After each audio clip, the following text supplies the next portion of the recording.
ഇനി അർജുനിലേക്ക് വരാം. അർജുൻ, ഇപ്പോൾ നേപ്പാളിലെ സ്ഥിതി എന്ന് പറഞ്ഞാൽ അവിടുത്തെ മന്ത്രിമാരുടെ വീടുകൾക്കൊക്കെ ഈ പ്രക്ഷോഭകർ തീയിട്ടുകൊണ്ടിരിക്കുന്നു. അവിടുത്തെ സൈനിക മേധാവി തന്നെ പ്രധാനമന്ത്രിയോട് നിങ്ങൾ സ്ഥാനമൊഴിയണമെന്ന് ആവശ്യപ്പെടുന്നു. KP ശർമ്മ ഒലി അദ്ദേഹം ദുബായിലേക്ക് രക്ഷപ്പെടാനുള്ള സാധ്യതകൾ ഇപ്പോൾ റിപ്പോർട്ടുകളായി പുറത്തു വരുന്നു. എന്താണ് ഇപ്പോൾ ഈ നിമിഷം നേപ്പാളിൽ സംഭവിച്ചുകൊണ്ടിരിക്കുന്നത് അർജുൻ?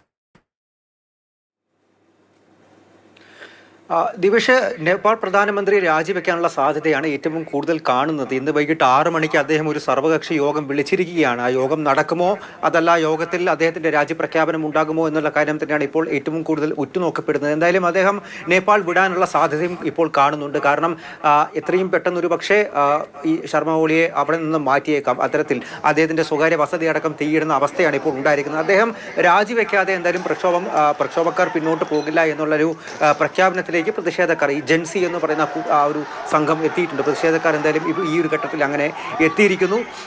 വലിയ തോതിൽ ഇപ്പോൾ പാർലമെന്റിന് തീയിട്ടിരിക്കുന്നു, പാർലമെന്റിലേക്ക് ഇരച്ചു കയറിയിരിക്കുന്നു പ്രതിഷേധക്കാർ. മാത്രമല്ല ഈ KP ശർമ്മ ഒലിയുടെ സ്വകാര്യ വസതിക്ക് തീയിട്ടിരിക്കുന്നു. അവിടെ കാഠ്മണ്ഡുവിൽ തന്നെ നിരവധി സ്റ്റാർ ഹോട്ടലുകൾ, 5 സ്റ്റാർ ഹോട്ടലുകളെല്ലാം തന്നെ തീയിടുന്ന അവസ്ഥയിലേക്കാണ് ഇപ്പോൾ കാര്യങ്ങൾ. ആ ഒരു ഘട്ടത്തിലേക്കാണ് പോയിരിക്കുന്നത്. കാഠ്മണ്ഡുവിൽ ത്രിഭുവൻ വിമാനത്താവളം അത് അടച്ചിരിക്കുന്നു. ആദ്യഘട്ടത്തിൽ ഈ ആഭ്യന്തര സർവീസുകളായിരുന്നു അടച്ചത്. പക്ഷേ ഈ പ്രക്ഷോഭം അത് കൂടുതൽ ഭാഗങ്ങളിലേക്ക് വ്യാപിക്കുന്ന ഒരു അവസ്ഥയിൽ ത്രിഭുവൻ വിമാനത്താവളം അടച്ചിടാൻ വേണ്ടിയിട്ടുള്ള തീരുമാനത്തിലേക്ക് കൂടിയാണ് എത്തിയിരിക്കുന്നത്.